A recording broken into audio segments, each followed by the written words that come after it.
Seeker of fire, deliverer of crowns. What do you see in the flames?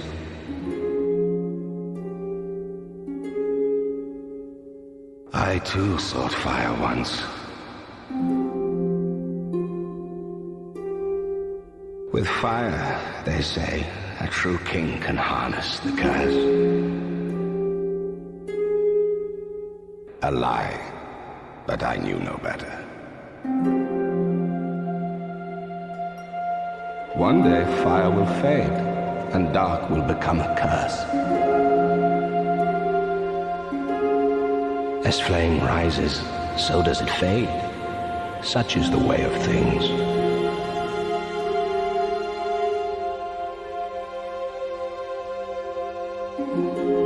We would cast aside the prop of life, only to face great hardship.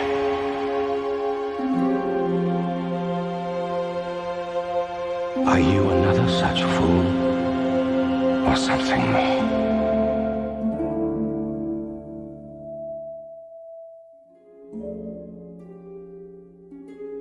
Sometimes a piece of art will come around that just brings an order of chaos. These creations can bring about interesting challenges to the medium and what we think of in art, but have undeniable drawbacks or unsuccessful ideas. But sometimes they can contribute changes to not only later iterations of its works, but also the way we view or engage with it. These can come about in the medium of books, TV shows, movies, or any other form of entertainment that we love. Just last year in 2023, I saw a movie that, despite its flaws, left me with a lot to ponder. Beau is Afraid utilized new approaches to visual and subtextual storytelling, took creative liberties in plot progression and runtime, and depicted a surreal perspective of anxiety. However, due to its less than accessible material, a niche audience, and to be fair, some deserved criticism, it failed critically and financially. But it attempted something new. Something that, despite its shortcomings, can still lay the groundwork for something new. And I believe that Dark Souls 2 is a similar chaotic work. It just happened to have a larger audience.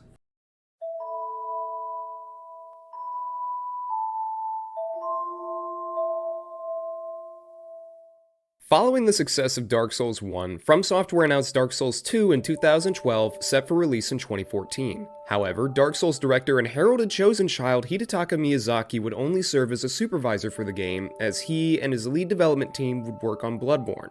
In his stead, Dark Souls 2 was set to be directed by Tomohiro Shibuya. Essentially, for those of you in the back, the B team at From Software was set to develop the follow-up to one of the most influential games of all time.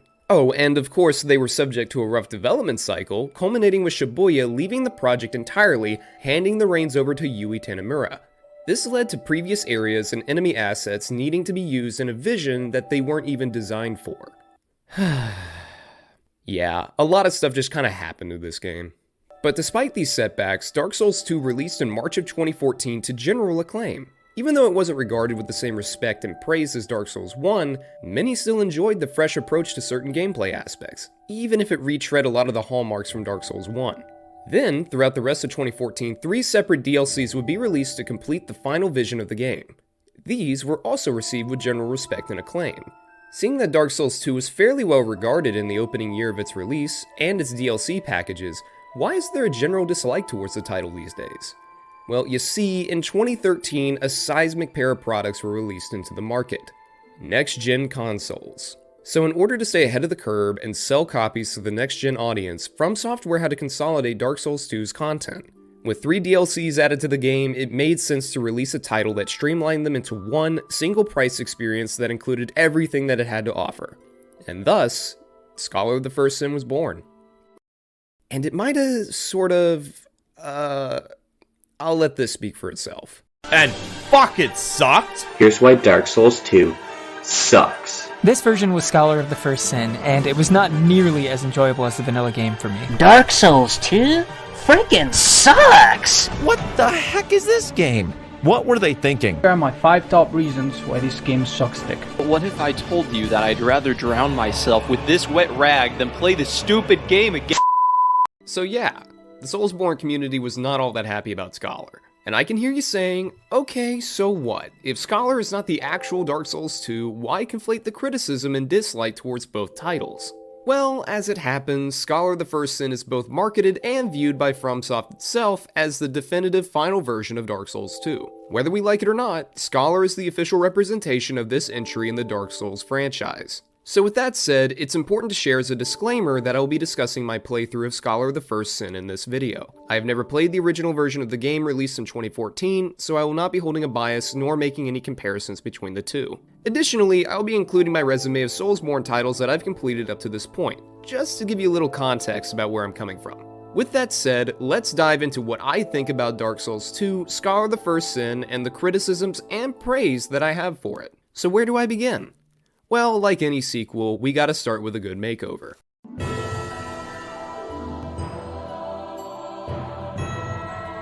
Like all sequels for gaming IPs, Dark Souls 2 introduced some new visual, gameplay, and item changes that give it a distinct identity.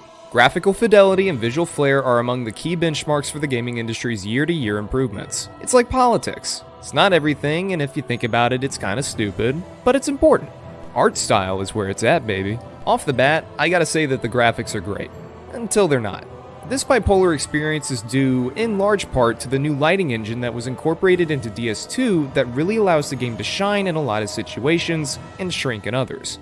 For example, areas like Hyde's Tower of Flame, the walk up to Drangleic Castle, and Shrine of Amana involve the presence of light. And when the beams of sunlight hit the player model, or any model for that matter, you are showcased to the fine artistry on display. It's beautiful. This is further supplemented by the overall aesthetic changes to enemy and area visual design. Of course, there are the classic Soulsbourne hallmarks like skeletons, armored knights, and giants, but they're given unique visual flair that allows them to visually stand out from other titles. Additionally, Dark Souls 2 introduced plenty of anthropomorphic enemies that stand out. I can't describe the intrigue that I had when I first encountered the Primal Knight duo on the steps leading up to Drangleic Castle. I mean, what other Soulsbourne game have you played with Elephant Knights? Personally, my count is 0. Where things look less than beautiful is when light is removed from the equation, and that makes up for a lot of areas in this game. For example, the Lost Bastille, Huntsman's Copse, and the Undead Crypt are made up of narrow hallways with limited light sources. This ultimately results in a lot of surfaces looking one-dimensional with subpar textures. I know that I said graphics aren't all that important, but when you spend over an hour walking down hallways that all look the same with outdated textures, it can kinda be an eyesore at times. But in many instances, this is by design to accommodate for a new mechanic. Torches. No, I'm not talking about torches that can be equipped as a weapon or sidearm like in previous or subsequent Soulsbourne titles. In this game, torches are a little funky. When they leave the bonfire, players can toggle to select the option to light it. Once lit, the torch will be equipped in the player's free hand to both light the way and interact with the environment. The player can then light unlit torches throughout a given level or light environmental assets that affect boss fights. This is why a lot of levels upon first approach are dim with little light sources. On its surface, I really like this mechanical addition. Torches would function as a resource that is easily nullified by the most minor of actions that are typical for a player. If you unequip the torch from your left hand to hold a shield or two-hand a weapon, it immediately extinguishes the flame. In theory, this is a realistic way of managing this resource and requires strategic use. However, this is mitigated by the fact that torches can be lit by other sources of fire that the player invested in along the way. Overall, I think that it's due to this clunkiness that we haven't seen this mechanic reintroduced in any subsequent Soulsbourne titles. But despite this, I think this implementation of torches as a resource has a lot to offer when approaching level design by creating an added layer of puzzle solving and resource management. And it's because of these possibilities that I would be really interested to see From Software revisit this in the future. And speaking of items introduced in this game, let's talk about Pharos Lockstones, Fragrant Branches of Yore, and Bonfire aesthetics. Starting with the Lockstones, throughout Drangleic, the player will find walls or floors adorned with a ghastly face etched into it. Here, the player can insert a Pharos Lockstone, which will trigger another wall to be highlighted. The player can then hit the highlighted wall, removing the invisible door that reveals hidden items. It's basically the invisible wall mechanic from Dark Souls 1, Elden Ring, and other Souls-like games, but with extra steps. I hold issue with this mechanic for a couple of reasons. First, I don't think it's a necessary addition to the game. The invisible wall mechanic showcased in other titles was meant to be a fascinating discovery that's often aided by messages left by other players. All this addition does is give it a design tell that is reliant on resources that are rare to find. Not to mention, there are more doors throughout Drangleic than there are Lockstones. A lot of these doors don't really do anything and are ultimately a resource sink. On top of that, the OG invisible wall mechanic is still in the game. Yeah, there are numerous invisible walls in the game that can be accessed by spamming the interaction button against a wall. Overall, I think it's sloppily executed. However, at least in my experience, I have seen a similar mechanic introduced with a more straightforward and forgiving approach in Elden Ring with swordstone keys. These typically open optional dungeons, contraptions, and content without weird extra steps being added. So at the very least, it contributed a decent mechanic that was better executed in a later title, but really fell flat here in this entry. Next are the fragrant branches of yore, which are a little less annoying. Branches of yore are used on statues or petrified characters throughout the game that typically block necessary paths to progress levels or shortcuts. For example, the player can't progress to the Shaded Woods unless they use a branch to unfreeze Rosabeth, who is blocking the lever to the only door to access the area. In other instances, the character is a hostile enemy that aggroes upon their freedom, like this example in the Lost Bastille. However, due to the amount of statues compared to the branches, I tended to only use them when absolutely necessary, as I never really knew if they would be worth the optional loot I could find. And now for bonfire aesthetics. These are awesome. After completing a level and defeating its boss, the player can go back to the bonfire, burn an aesthetic, and reset the level to a new Game Plus cycle. It's convenient and provides a new way to attempt boss fights after you've completed them. It's so simple, it's genius, and it'll be an amazing crutch for me to formulate my inevitable boss ranking video. No notes. They killed it with this one. But what perplexes me is that I have yet to see another item in any other Soulsbourne title I've played that were released after Dark Souls 2. I think an item like this would have been a stellar addition to Elden Ring. I guess FromSoft was nervous about the prospect of bosses turning into soul farms, but come on, man. Replaying bosses in Elden Ring or Bloodborne in such a streamlined format would fucking rock. But alas, I guess we can't have everything. Now to round out my thoughts on this fresh coat of paint, I have some beef with the visual UI. And to be fair here, this is more of a personal nitpick, but I can't possibly be the only one with this gripe. Who thought it was a good idea to remove the item image from the pickup UI? I can't tell you the amount of time I've wasted for my limited lifespan scouring through my inventory for new items I picked up with no idea what they even look like. All I have to go off of is the name and category icon. Now, this may not sound like a big deal, and honestly it isn't, but it's an annoyance that you have to experience to truly understand. And I simply don't understand why From Software deviated from the format from DS1. It's a smooth way to get a brief look at what you picked up that makes inventory management a smoother process. In fact, I know that this is the case because no other Soulsbourne game, to my knowledge, has ever had this item pickup UI since Dark Souls 2. Am I just crazy here? Perhaps. Feel free to let me know your thoughts on this subject in the comments below. Although visual and item changes can help establish the tone of a gameplay experience, it's time to examine the core pillars and mechanics that ultimately define the playthrough.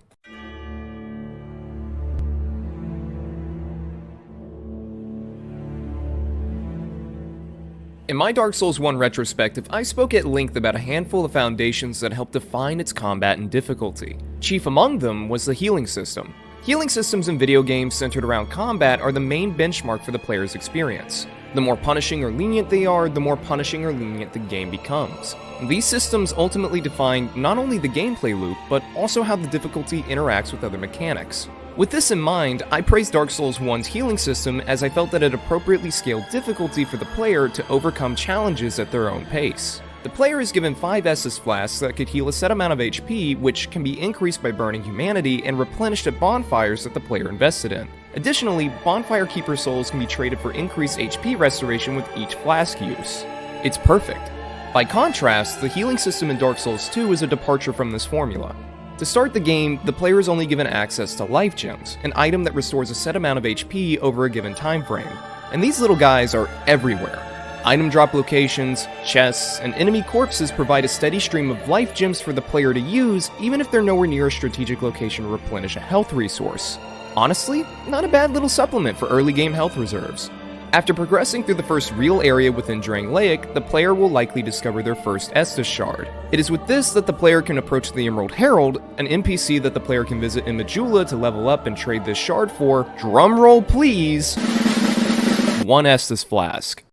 Yes, you heard that right, 1. These shards are spread throughout the game in order to, I assume, maintain a balanced sense of progression of health pools for the player. However, this is unironically the most broken aspect of Dark Souls 2's design in my opinion. Now, I know that this might sound a bit hyperbolic, but allow me to explain. When I delve into the combat system and enemy design in my next segment, this will make a little bit more sense. But any less than 5 starting flasks is far too little for the player to be expected to traverse any of the game's areas. We're talking about long, exhaustive levels with a ton of enemies, even in the early game. So how on earth is only 1 flask supposed to carry the player through the Forest of the Fallen Giants or Hyde's Tower of Flame? Now this leads to a funny situation. A player may throw their head against the wall over and over with their measly flask and then remember those little gems that are at their disposal. Sure, they don't heal you as much as flasks, but they're pretty convenient, and they're far more plentiful throughout the game. I mean, sure, it's a bad healing system already, but it can't possibly get any worse. Don't abandon a poor old woman. This single old lady is the crux of Dark Souls 2's healing system, and I'm not even joking. This unassuming merchant can be found in the Forest of the Fallen Giants, which is one of the first levels at the start of the game. If you exhaust her dialogue tree, she'll travel to the main hub world of Majula, where she will continue to sell her wares to the player. But here's the kicker. She can sell an infinite amount of life gems. Oh, and if you're rich enough, the player can hold up to 99 of these bad boys in their equipment load. So essentially, From Software integrated not only an inferior healing system, but a system that is so weak in the early game that it is almost impossible to expect normal players to survive levels with it, and as a band-aid solution added an infinite healing source. And I can't sit on some high horse or anything, I'm guilty of being a 99 life gem hoarder. I was addicted to them. Now don't get me wrong, I tried to get off the stuff.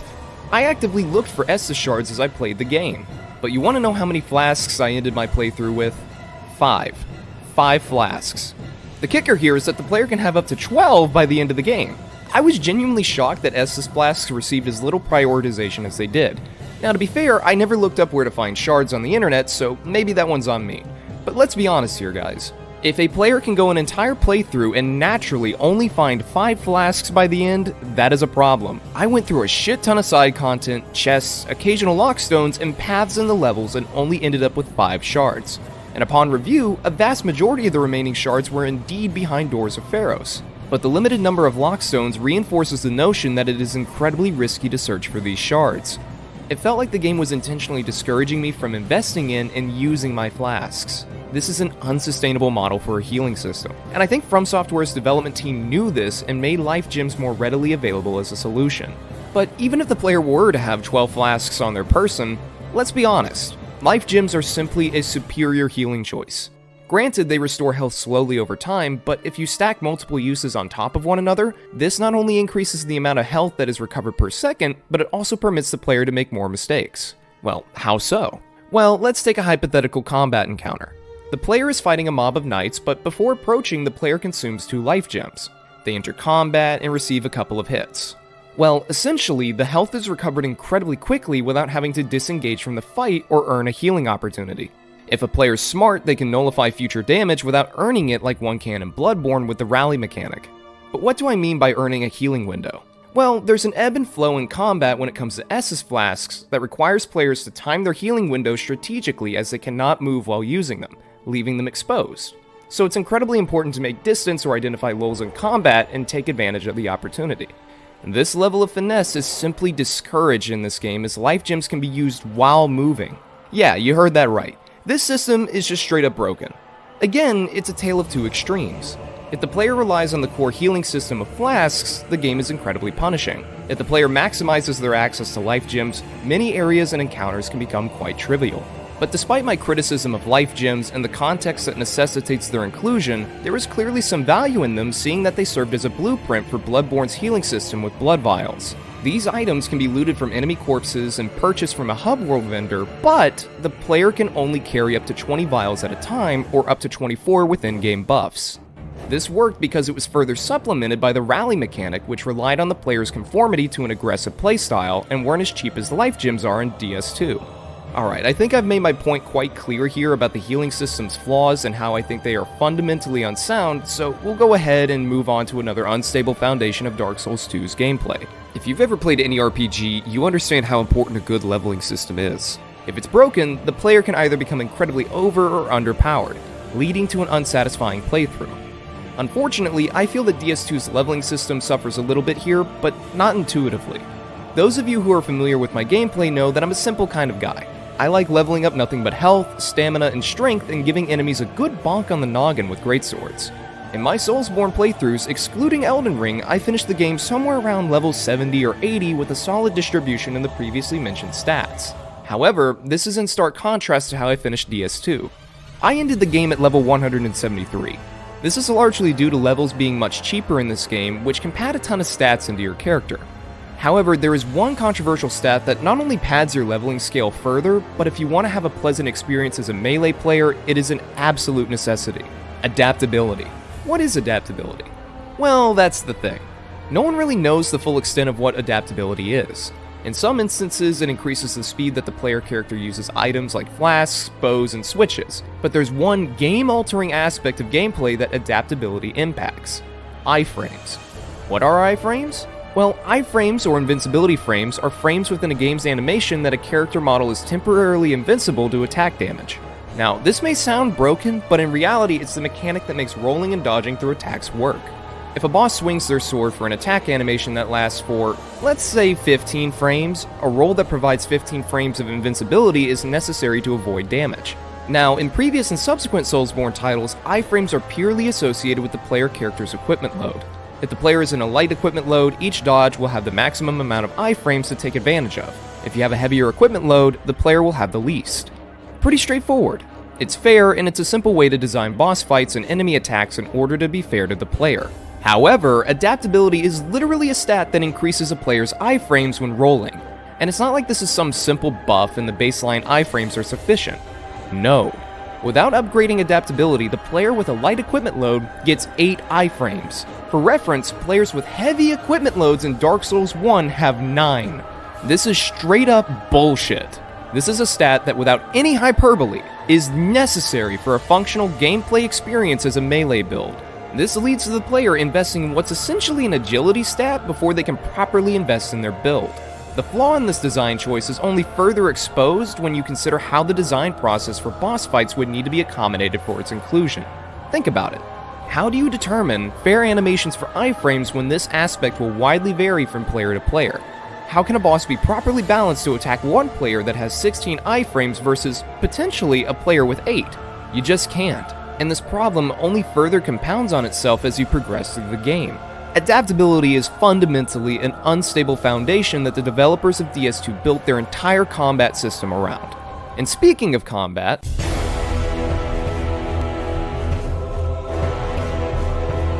a must-have for any action RPG is a good combat system. There's nothing quite like the flow state of a system that can reflect not only the build that you create for your character, but also remains dynamic through every in-game encounter. However, in this iteration of the FromSoft formula, the dev team decided to take a more stringent approach. The key to Dark Souls 2's combat system is strategic movement paired with controlled aggression.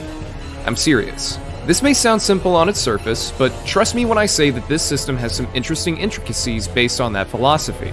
Off the bat, I'm all in on the premise. I know it's not everyone's cup of tea, but I like its more patient approach to enemy encounters. Both the enemy and player movesets are much slower than they were in previous iterations, but this dramatically increases the value of each strike. Now, why is this? Well, a big aspect of Dark Souls 2 Scholar of the First Sin is its insistence on increased enemy volume throughout levels, meaning that if you get greedy with your attacks, you're in for a world of hurt and will likely find yourself back at the bonfire because of one mistake. I quickly learned to stop spamming attacks for longer than I could reasonably get away with, resulting in more patient play, searching for openings to take advantage of. Now, this dramatically slower pace in combat may be a drag for some, but I find it invigorating. Being forced to think through my positioning and how to control and separate mobs in certain levels was a genuine joy on my first playthrough. With that said, this system is held back by 3 major flaws. First off, for a system that's built with strict rules on positioning and movement, it is a crime that the FromSoft team chose to implement 8-directional movement. But what do I mean by this? If you were to play literally any other Soulsbourne title to my knowledge, try spinning your character in a circle with the left stick. It's pretty tight rotation, right? That's because the game is built around 360-degree directional input that allows the player to move in any direction at any angle. However, in Dark Souls 2, the movement is based on 8 directions from the left stick that leads to constricted movement. Simply put, I don't understand this design choice. Maybe there's some underlying logic from the developer's perspective, but I just don't see it. In a combat system that's relying on positioning and movement, why constrict the player's options instead of opening up the toolbox, giving them a slap on the back and saying, go get 'em? It makes the enemy encounters in their current iteration far more stressful than they really need to be, and actively feels like I'm meant to be at a more substantial disadvantage than I was in any other Soulsbourne title that I played. Thank God this design choice stayed limited to this game. Next, we have enemy volume. Although I mentioned this as a positive point for the combat system early on as it helps define strategic play, there are a lot of areas where the developers simply went overboard. Some areas, like Iron Keep and the Dream of Sir Alon, felt like a dev just got bored one day and started copying and pasting enemy assets. Like, no joke, there are stretches of this game where I was just laughing because of how ridiculous it got. Not only can this be a bit overwhelming for new players to this title, but it also makes the combat loop, depending on your playstyle, a bit too repetitive. And this is further compounded by my third flaw in this system. Around the halfway point of this game, the player will begin to notice a pesky nuisance that becomes a massive headache of an issue: ranged enemies. Now, longtime gaming aficionados know all about the rush of balancing ranged and close quarters combat. Isolate fights behind cover until you can nullify the threat on the other side of the room. However, this can become increasingly difficult when combat encounters occur in open spaces and the ranged attacks have homing capabilities. Nowhere is this more apparent than Shrine of Amana. Yeah, I hate this place. Burn it to the ground. In my experience playing Dark Souls 2, it felt like I needed to neutralize ranged enemies before I had a chance in hell to fight melee. So now I get to experiment with ranged combat for once. Oh no. This can't possibly be the ranged combat. I know that throughout my playthrough I only utilized a standard bow and arrows, but when you look at ranged magic builds and other bows, the flow of combat remains the same. Aim, shoot, find cover, repeat. Do this for every single ranged enemy in a level and you can watch your soul die. And trust me, I tried to fight up close, close the distance and kill mages, and lure melee out of range and isolate the casters. But let me tell you, that cycle changed me. These levels are designed for you to kill them at range. And look, this could have been a welcome implementation in the Soulsbourne combat system if it simply wasn't so boring. And it really sucks because this could have added depth to how the player approached encounters, but instead turned a lot of levels into drawn-out slogs. All in all, this combat system had a central philosophy that resonated with me, but suffered from serious design flaws that dampened my experience. It bums me out because I feel like there could have been something really special here. But with that said, I'll still enjoy it on later playthroughs. However, the intricacies of each combat encounter merely serve as pieces of the grand puzzle that is the world of Dark Souls 2.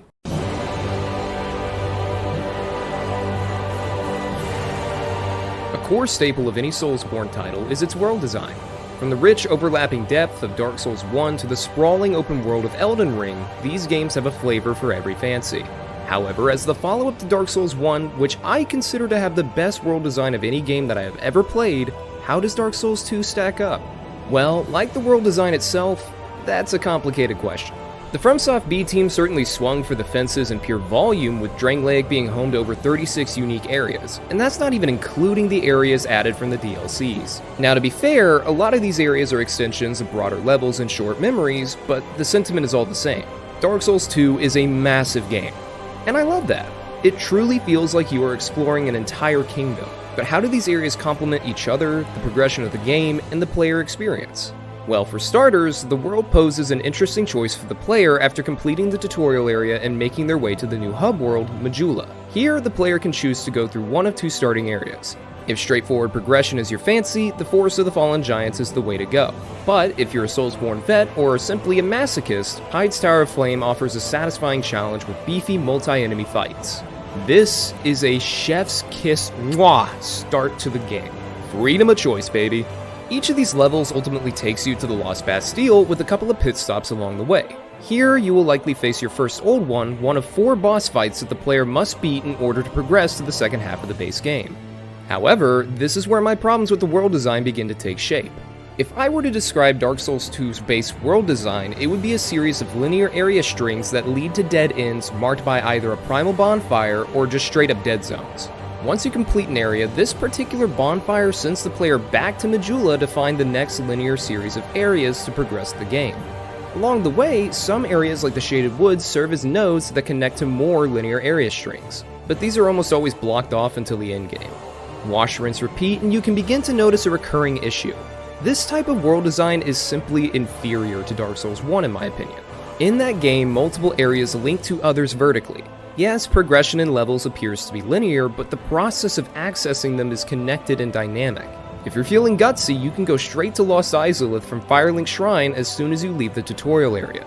Additionally, areas like the Lower Undeadburg, the Deep Root Basin, and the Catacombs of the Giants are also accessible through shortcuts and general progression. I said it before, and I'll say it again. Dark Souls 1's core gameplay loop is putting the player through tough levels to be greeted by the warmth of the familiar. This allows for what I consider to be a richly rewarding way to cap off levels. You're not just discovering new items or beating tough enemies, you're earning new knowledge about how the world connects within itself. This is further boosted by the design choice of prohibiting fast travel in the first half of the game and the mechanic of kindling bonfires, which force the player to find creative routes and shortcuts to more valuable spawn points that the player invested in, all while cementing the world design in their memory. And this is yet another aspect that Dark Souls 2 splits away from in design philosophy. I was honestly horrified when I rested at the first bonfire in the tutorial level to be greeted by the travel option in the menu. Yeah, that's right. The player has fast travel at the start of the game. And to be honest, although I don't prefer this, it is the only way to make traversing the world sustainable in this game. I shudder at the thought of trying to backtrack to Majula from Iron Keep, the Black Gulch, or the Undead Crypt. Ugh. Far too often I found myself thinking, alright, this area's string will loop back around to another area or finally end, only to find an additional area to progress through. This culminated in me audibly cringing at the sight of Brightstone Cove Seldora, signaling that I still had a considerable ways to go. Look, I'm not expecting the world design to be on par with DS1. That would just be unfair, but I do expect to see at least a broader resemblance with interesting level construction to give it some unique flair. And to be fair, on an individual basis, most of the levels have shortcuts and level mechanics that give me my design fix to tide me over. Levels like Huntsman's Copse, Forest of the Fallen Giants, and Hyde's Tower of Flame offer interesting mechanics that provide shortcuts and fun environmental hazards. However, when you zoom out and look at the bigger picture, it just doesn't stack up enough for me to overlook what is, in my opinion, the weakest world design I have played in a FromSoft game. Not to mention, these area strings accomplish some pretty logic-bending feats when you stop for even a second to think about it.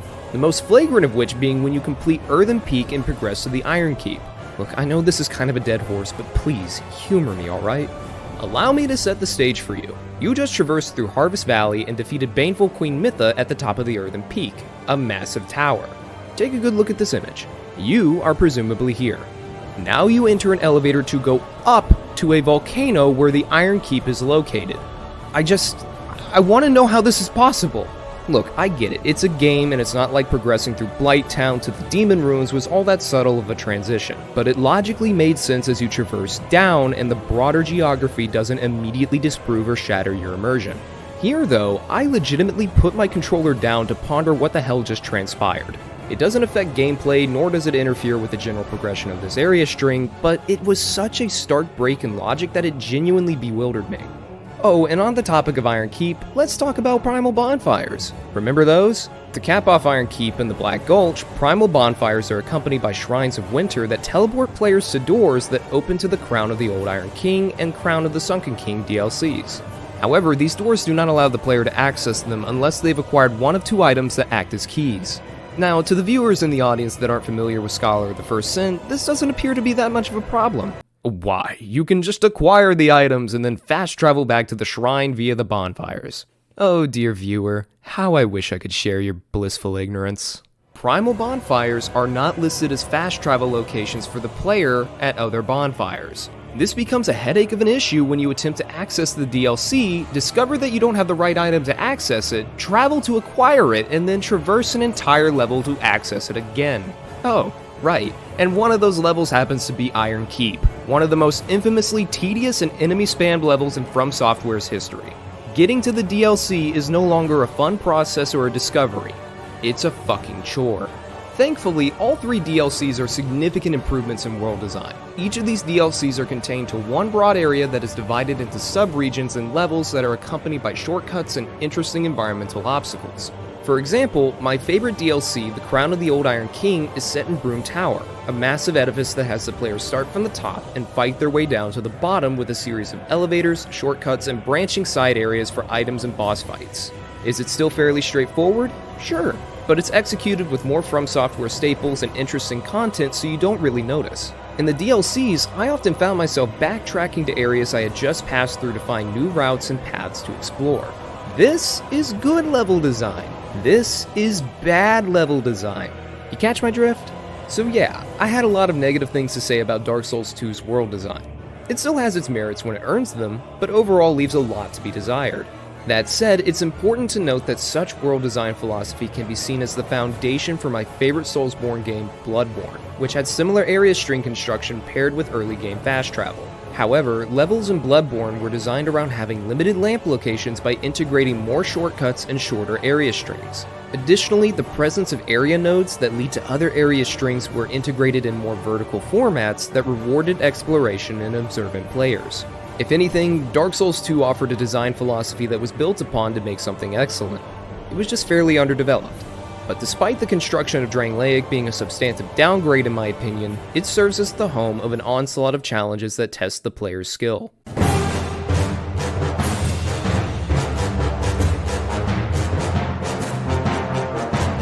From the timeless roster of Dark Souls 1 to the rage-inducing marathon of Elden Ring, these games are defined by the challenges they offer the player. So how does Dark Souls 2 claim its mark to this long history? Well, before we get down to the nitty-gritty here, I might as well insert a segment that I couldn't really find a spot to write it in, but I promise it's relevant, and that's the music.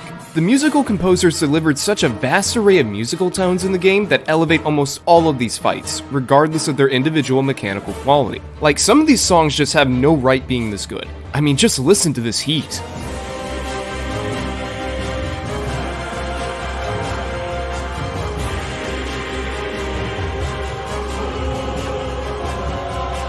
So where were we? Oh, right, boss fights. With over 40 fights across the base game and DLCs, Dark Souls 2 has a wide variety of boss designs. However, as is the running theme with this game, pure volume has its trade-offs with varying extremes in quality. Alright, candidly, I don't have a ton of time to talk about bosses because, in all of my infinite wisdom, I decided to dedicate the majority of this video to the story. But I'll give a top-line breakdown here and then go more in depth with the bosses in a dedicated ranking. As a baseline, bosses in Dark Souls 2 are subject to the same mechanical loop as regular enemies. This is the methodical attack patterns that are reliant on positioning more than anything. And in a lot of cases, this serves to draw on the fights for a longer amount of time. But like I said earlier, I don't really mind this as I genuinely enjoyed this approach to combat despite certain mechanical limitations. Where my problems with these boss fights come from is the repetitive nature that most of them fall into with experimental designs that just simply don't land. For as many bosses as there are in this game, it sure found a way to make it feel like I was fighting the same ones over and over, and in some cases quite literally. The game makes it quite apparent that its bread and butter is slow wind-ups, rhythmic attacks that dull the experience, and drawn-out fights due to the slower pace of the attack windows. This becomes even more frustrating when you look at Dark Souls 2's experimental fights with a heavy reliance on group fights. And some, oh god, some of them are just, wow. I now know that there are bosses more boring than Moonlight Butterfly. And in other cases, the bosses become disappointing due to additional reliance on previous boss designs like Ornstein, the Belfry Gargoyles, and Quelaag, but rarely delivering more than a new gimmick and fails to justify this close of an adaptation. But underneath this pile of mid, by god, there's some gold here.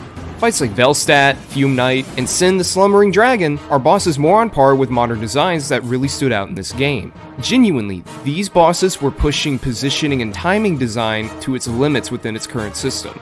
But the goat of them all, Sir Alon. Take your time to bask in the spotlight, good sir. Guys, this fight fucks, and I look forward to singing its graces in a future ranking video. It's fights like these that DS2 delivered that really remind me how important this game is to the Soulsbourne franchise. New designs and lessons learned from these boss fights went on to guide positioning and movement mechanics in later titles. The single flash charge that I criticized earlier in the video has become the standard in Elden Ring with more forgiving starting charge counts. Healing and item usage now permits character movement to accommodate for faster-paced games, owing back to life gems. World design presented in DLC areas have gone on to help define legacy dungeon design today, with new added verticality of course. Dark Souls 2, in all of its issues, has left a legacy that has seen substantive iteration. But with this in mind, it's important that we take a deep look back at the single most unique feature that Dark Souls 2 ushered, but has since seen little iteration.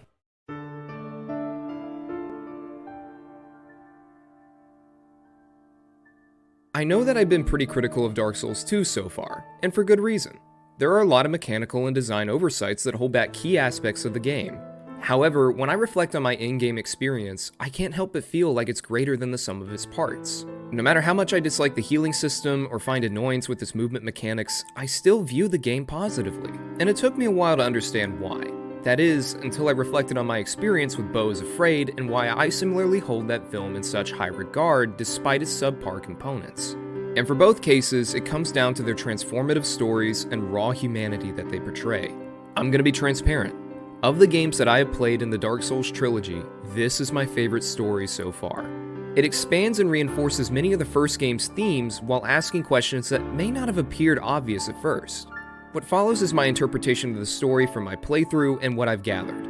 Gaps in information not explicitly provided in-game will be referenced from peer-reviewed sources. Set in the same world as the first game, Dark Souls 2 demonstrates the erosion of a kingdom to be replaced by another. Instead of the realm of Lordran, the player explores Drangleic, a new kingdom that arose from its ashes eons after the conclusion of the first game.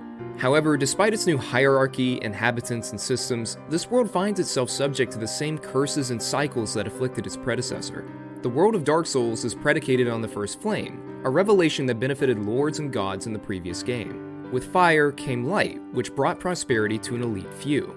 And with light came dark, ages of regression where humanity takes its true shape, a never-ending cycle that continues to the end of time. However, in an effort to delay this cycle and continue his Age of Fire, Lord Gwyn, the ruler of Lordran, sought to keep the First Flame lit, which is only satiated by sacrifice and ultimately hardship. However, the Dark Sign was soon ushered, a curse that afflicts humans. Those who are brandished with the Dark Sign are destined to a never-ending cycle of life, death, and resurrection. Ultimately, the Dark Sign hollows its victim, a process where the afflicted lose their sense of purpose and wander aimlessly until the end of time. Prime candidates to be sacrificed to the First Flame. However, in a last-ditch attempt to maintain his Age of Fire, Gwyn threw himself to the flame, only to hollow. Flash forward to Dark Souls 2, and there's a new kingdom with a new king, a new populace, and a new set of power dynamics. Yet, nothing has substantially changed. The cycle of light and dark still progresses. Humans are still afflicted with the Dark Sign. And this is where the game really shines. The curse and all of its effects are on full display in Dark Souls 2. For more context and understanding, Dark Souls 2 was far less concerned with the overarching story of the world from a macro perspective like that of the previous game. Rather, it's more concerned with the defining personal implications of its world and the curse. The opening cinematic shows us the memories of the player character, and we are thrust into the internal horror of the curse's ramifications. Memories of the player's loved ones melt before their eyes, lost to time. Yet, a longing of what once was still lingers, beckoning them to move forward to seek what they desire. As we progress through the game, the player must acquire 4 souls from the old ones, ancient beings that inherited the Lord Souls of the first game. Resigned to the respective area strings and levels, the player can begin to see how the world reacted to the spread of the curse amongst mankind. The Lost Bastille served as a place for the powers that be to imprison those afflicted by the curse. In the Undead Purgatory, we see an elaborate system where necromancers continue to revive imprisoned undead to be killed over and over as a form of torture. But the affliction of the curse is not only exclusive to those that bear it. Throughout the game, NPCs, bosses, and lore highlight the themes of desire, of longing. A duke whose insatiable longing led to the destruction of his mining settlement. The longing of an old man to make amends with his daughter. A king's longing to end the cycle of suffering. A queen's unquenchable longing for power. A brother's longing to circumnavigate the cycle of life. King Vendrick and his older brother Aldia founded the kingdom of Drangleic and sought to find a cure for the curse, an answer to the cycle that destroyed so many civilizations before them. These two are central to the themes of the story and the through line of this series that is the cycle of light and dark.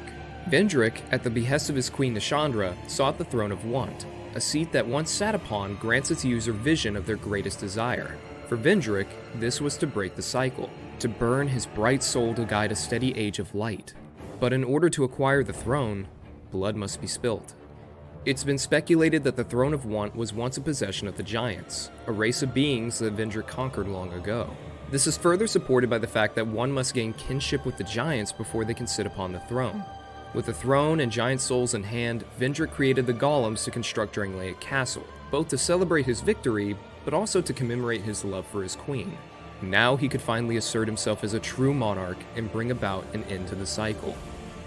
Yet, he disappeared without a trace, locking the throne away for unknown purposes. An age of dark was thus cast in the shadow of such a bright soul. Progressing through the game sees the player following in King Vendrick's literal footsteps, fighting through the King's Passage out of Draenleic Castle and into the murky waters of the Shrine of Amana to end up in the company of souls long past in the Undead Crypt. It is here that the Forsaken King is said to have sealed himself away until the end of time. Vendrick's queen Nashandra was instrumental in fueling his actions to acquire power in an attempt to bring an end to the curse. However, not all was as it seemed, for beneath her meek exterior laid a dark secret. Born from the darkness of Manus, father of the Abyss, Nashandra seeks nothing more than to harvest the strongest souls for her own purposes, her thirst for power. It would seem that what little love she did have for her king was outweighed by her aspirations of acquiring his powerful soul. A phantom menace that Vendrick failed to perceive until it was too late. The damage had already been done. An entire race slaughtered. For nothing. Aldia, on the other hand, took different measures to unravel the mystery. An inquisitive mind, Aldia opted for a more knowledge-based approach. Of trial and error. Of scholarship.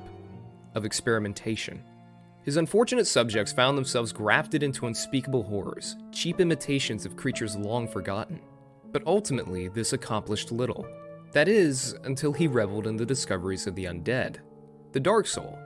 But disgusted upon learning of his brother's actions, Vendrick imprisoned Aldia to his mansion, where he continued to experiment on those unfortunate enough to pass through its decrepit halls.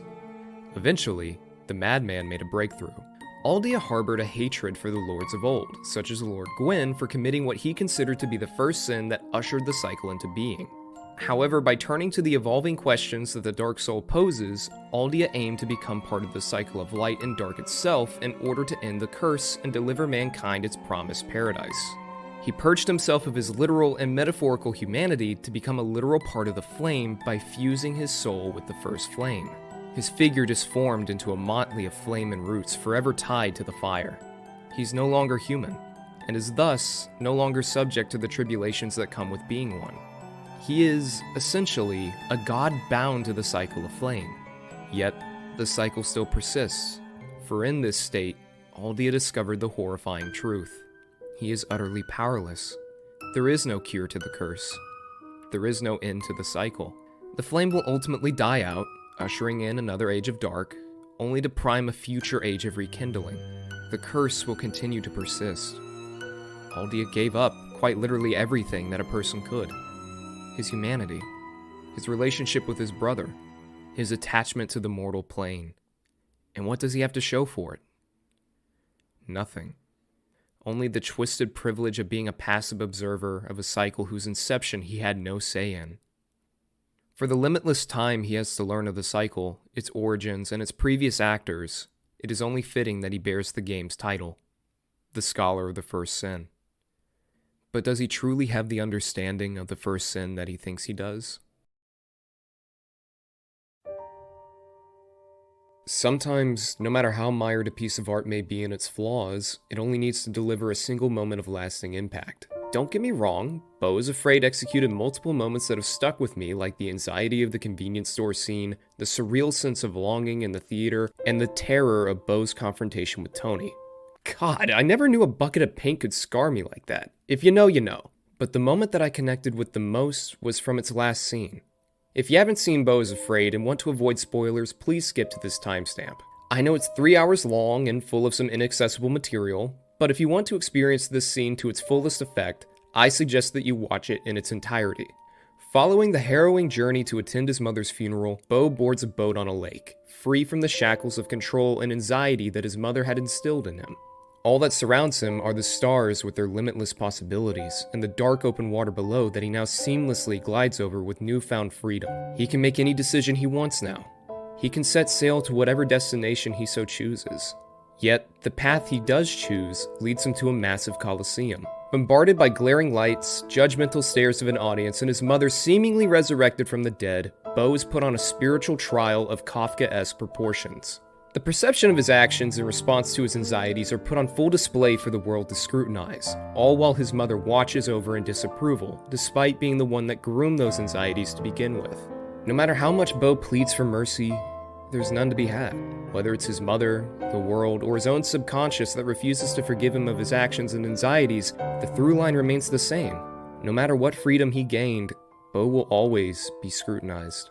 The scene concludes with Bo's boat violently flipping upside down, trapping him beneath the dark waters that he had only just briefly been able to glide above. The audience watches in silence as the desperate thrashings of a man fighting to breathe subside into an eerie stillness. The audience then slowly departs as we're left to look at what remains of a soul that was doomed to drown in the sea of its anxieties. It's heartbreaking. It's haunting. It's the highlight of a flawed film. It's a scene that I will continue to think about until my last days. And sometimes, that's all a piece of art needs to deliver to be brilliant.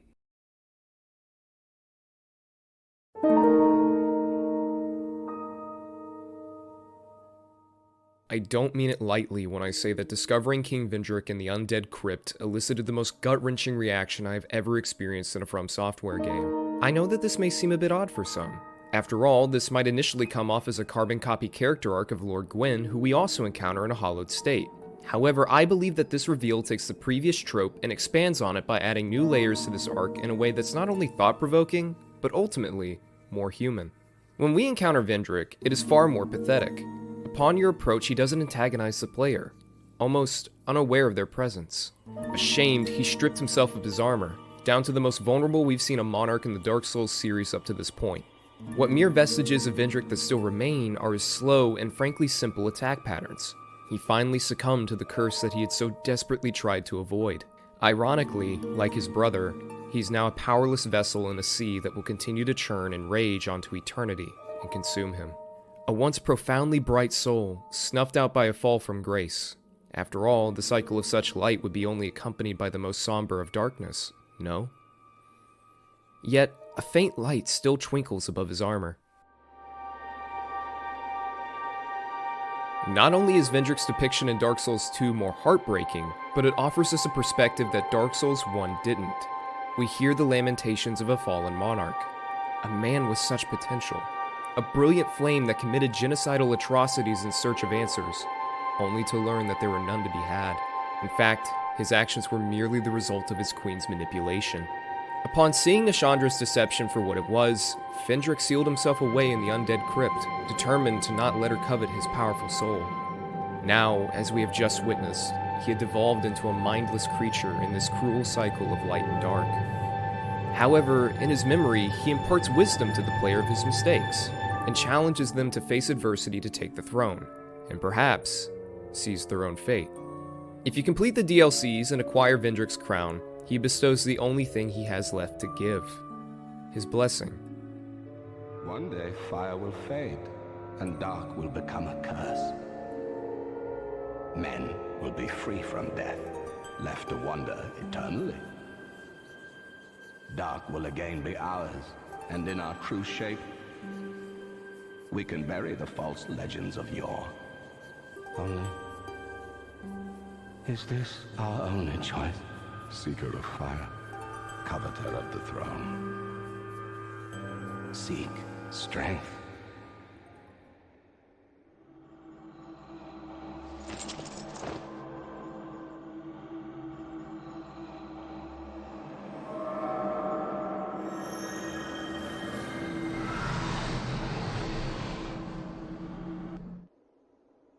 The rest will follow.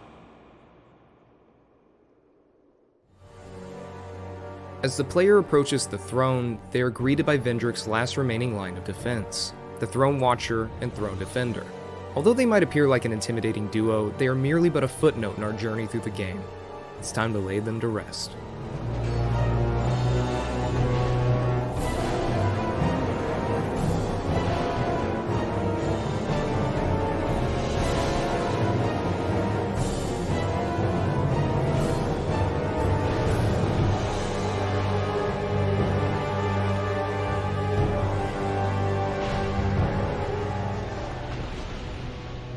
However, once the duo is dispatched, the player cannot sit with the achievement. If anything, they've only cleared the path for another. Brave undead, you have proven yourself to me.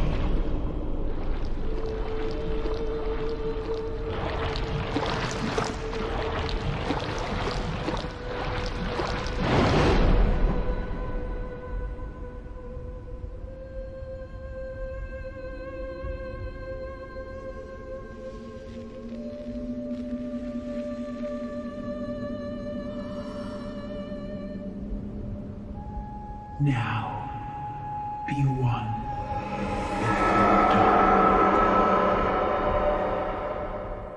Upon stepping through the fog wall, Nashandra reveals her true colors, no longer bound by her guise of frailty. There's no need to.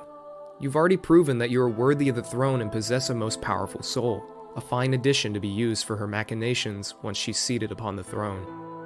But as Vendrick's advice and our experiences throughout the game have proven, we're not too shy of adversity.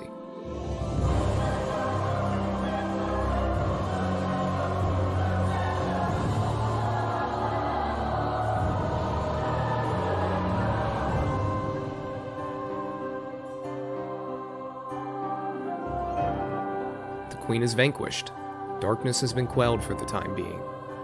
Yet, as has been the case throughout the entire game, a quiet observer lays in wait.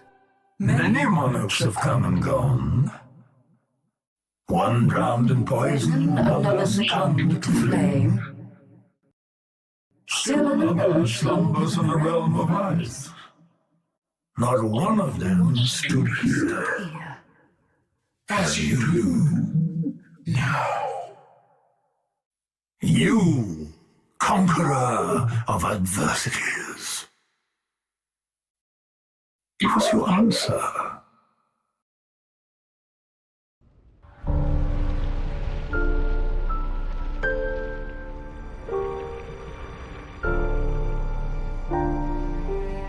Aldia, still ever bitter towards the old lords and their sins, ironically fails to see the true sin that has been at play this entire time.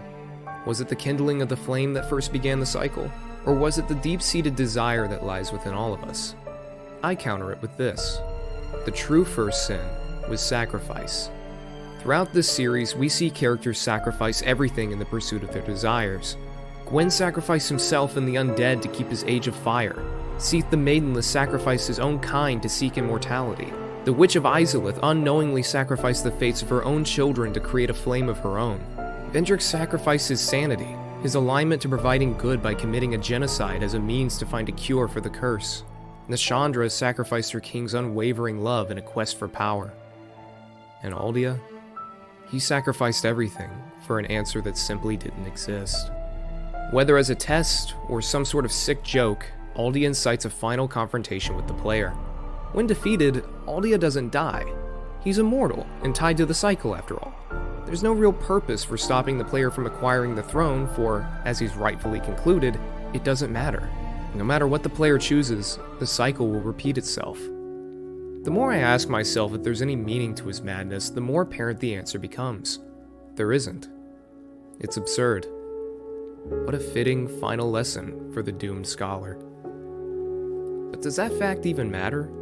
People like you and me wake up every day to a universe that demonstrates time and time again that there is no inherent meaning to it. The systems we live in continue to churn, disguised by a delusion of control where there is none to be had. Sequences of events occur on the other side of the globe that resulted in consequences we are powerless to stop, all as the universe marches on to its inevitable heat death. Yet, we endure. We press on to find meaning despite every single sign telling us otherwise. We seek adversity. We fight against the current. We fight for every last ounce of meaning we can gain within this lifetime. Isn't that the point of humanity after all? Isn't that our prop of life? Upon defeating Aldia, the player is faced with two choices. On the first path lays the throne, where they can guide Draenleic as a true monarch, free to steer the course in the face of a never-ending cycle. The second offers the player to reject the throne, ultimately embracing the cycle's inevitability. What possibilities do each offer you? Well, that's the beauty of it. The answer's up to you. Just be wary of what sacrifices you make along the way. But no matter what path we choose, there's no shame in it. It all ends the same way. All that really matters is what you do with it. The world may have no meaning, but what says we can't? Thank you for watching.